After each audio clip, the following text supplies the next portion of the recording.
Ya, shalom Bapak Ibu Saudara-saudara. Saat ini saya ada di sebuah desa di Kabupaten Kupang. Itu jaraknya kira-kira 4 jam perjalanan dengan mobil dari kota Kupang. Dan desa ini namanya Desa Bioba. Dan Bapak Ibu, selama beberapa tahun ini saya bersama dengan GKY Revival Kupang maupun juga Yayasan Karya Bakti Esrasoro menaruh perhatian untuk pelayanan di desa ini. Dan di sini kami membangun sebuah sekolah ya untuk anak-anak SD, sekolah berasrama, dan juga mau membangun sebuah gedung tempat ibadah untuk orang-orang Kristen di tempat ini.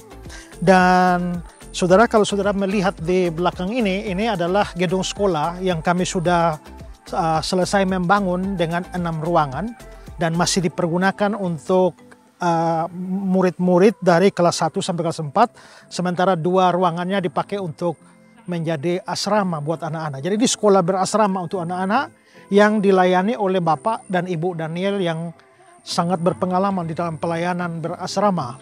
Nah, anak-anak yang menjadi murid-murid di dalam sekolah ini datang dari desa-desa sekitarnya, dan kami berharap bahwa ke depan itu ada menjadi pusat pendidikan Kristen di tempat ini. Sementara itu juga saudara, kami mau berencana membangun satu gedung kebaktian karena jemaat di sini belum mempunyai tempat kebaktian. Kalau saudara lihat, ini sudah ada tiang-tiang yang berdiri, dan kalau saudara lihat tenda biru di sana, itu kami masih beribadah atau masih berbakti setiap hari Minggu di bawah tenda ini, dan menjadi problem besar kalau hujan turun ya. Nah, karena itu kami sudah berencana untuk membangun gedung ini. Mulai minggu ini kita sudah membangun dengan tiang-tiang ini, dan setelah itu tahap berikut akan atap supaya jemaat bisa beribadah di tempat ini ya.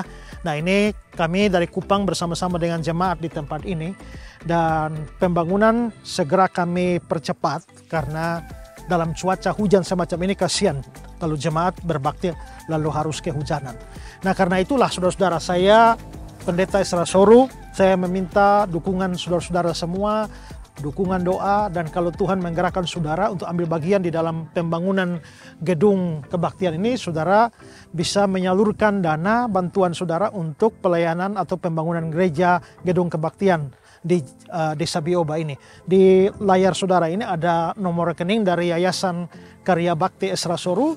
Silakan saudara berdonasi di sana dan memberikan catatan untuk pembangunan gedung ibadah di Desa Bioba, Kabupaten Kupang ya.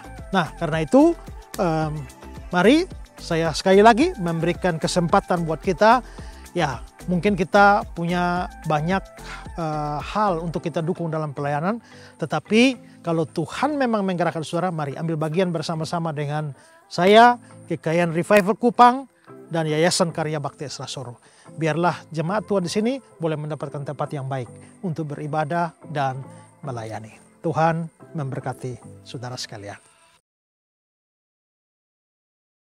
Bapak Pendeta, kalau Yesus benar-benar anak Allah, mengapa dia tidak menyelamatkan dirinya dari salib? Silahkan Pak Esra. Kalau pertanyaannya diajukan oleh Islam, kalau Yesus benar-benar Tuhan, mengapa dia tidak bisa, tidak mampu menyelamatkan diri dari salib?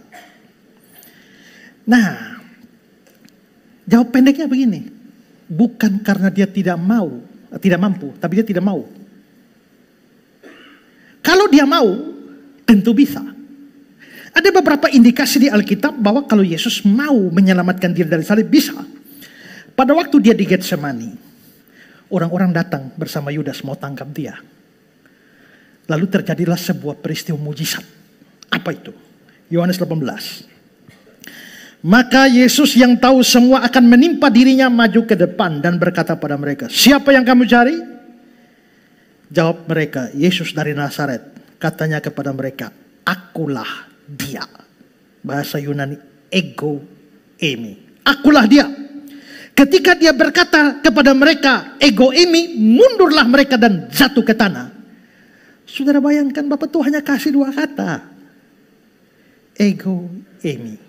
Ego eimi dalam bahasa Yunani, dalam terjemahan Septuaginta, itu setara dengan naskah perjanjian lama, Ehyeh Asher Ehyeh. Aku adalah aku yang adalah nama bagi Yahweh. Jadi begitu dia bilang ego eimi, langsung mundur mereka, jatuh ke tanah. Bayangkan saudara, kalau dia mau menyelamatkan diri, dia kasih 2 kata, saya lu terlempar ke tanah. Maka Charles Spurgeon berkata, seandainya Bapak tua tarik panjang menjadi 1 kalimat, lu bukan terlempar ke tanah kawan, langsung neraka. Jadi kalau dia mau selamatkan diri bisa. Kedua, pada waktu Petrus mau bela dia dengan angkat pedang potong telinga hamba imam besar, Yesus tegur Petrus. Matius 26, 53. Atau kau sangka bahwa aku tidak dapat berseru kepada Bapakku supaya dia segera mengirimkan lebih dari 12 pasukan malaikat membantu aku? Yesus bilang, saya mampu minta lebih dari 12 pasukan malaikat. Kata pasukan di sini itu menggunakan kata Yunani legion. Legion ini istilah militer Romawi, di mana 1 legion terdiri dari 6.000 tentara. 1 legion 6.000. Maka Yesus bilang, sangkamu aku tidak bisa minta lebih dari 12 legion malaikat?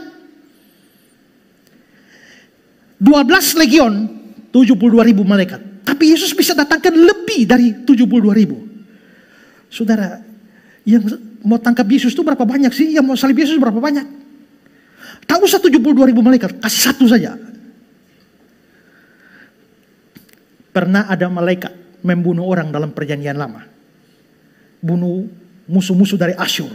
2 Raja-Raja 19:35. Maka pada malam itu keluarlah malaikat Tuhan, lalu dibunuhnya lah 185.000 orang dalam perkemahan Asyur. Keesokan harinya pagi-pagi tampaklah semua bangkai orang-orang mati belaka. 1 malam 185.000. Itu 1 malaikat saja. Kalau 72.000. Kalau lebih dari 72.000. Lu mati ini sampai dengan nenek moyang semua mati. Ya. Jadi kalau malaikat, kalau Yesus mau menyelamatkan diri, pasti bisa. Masalahnya begini, kalau dia menyelamatkan diri dari salib, maka misinya gagal. Karena tujuan dia datang ke dalam dunia memang untuk mati. Seperti Matius 20:28, anak manusia datang untuk menyerahkan nyawanya menjadi tebusan bagi banyak orang. Jadi kalau dia menyelamatkan diri dari salib, berarti untuk apa dia datang ke dunia? Sia-sia dong. Karena datang itu untuk mati. Karena itu dengan dia tidak menyelamatkan diri dari salib, justru menjamin keberhasilan misi penyelamatan, penebusan manusia berdosa. Jadi sebenarnya di balik kematian Yesus, itu bukan karena manusia terlalu hebat sampai bisa bunuh dia. Tapi karena dia memang menyerahkan diri. Ya, Yohanes 10, 17-18. Bapa mengasihi aku, oleh karena aku memberikan nyawaku untuk menerima kembali. Tidak ada seorang pun mengambil nyawa daripadaku. Melainkan aku memberikan nyawa menurut kehendakku sendiri. Jadi dia kasih nyawanya. Jadi kalau dia anak Allah, kenapa tidak turun dari salib? Selamatkan dari salib. Jawabnya, karena dia tidak mau. Lu mau apa? Nah, karena begitu kan? Karena kalau dia sampai turun, bahaya kita. Dan kita bersyukur dia tidak turun. Bahkan ketika penjahat bilang, jikalau engkau adalah Mesias, turunkanlah, selamatkan dirimu dari salib dan selamatkanlah kami. Lalu ada penafsir bilang, untung hari itu Tuhan Yesus tidak tersinggung.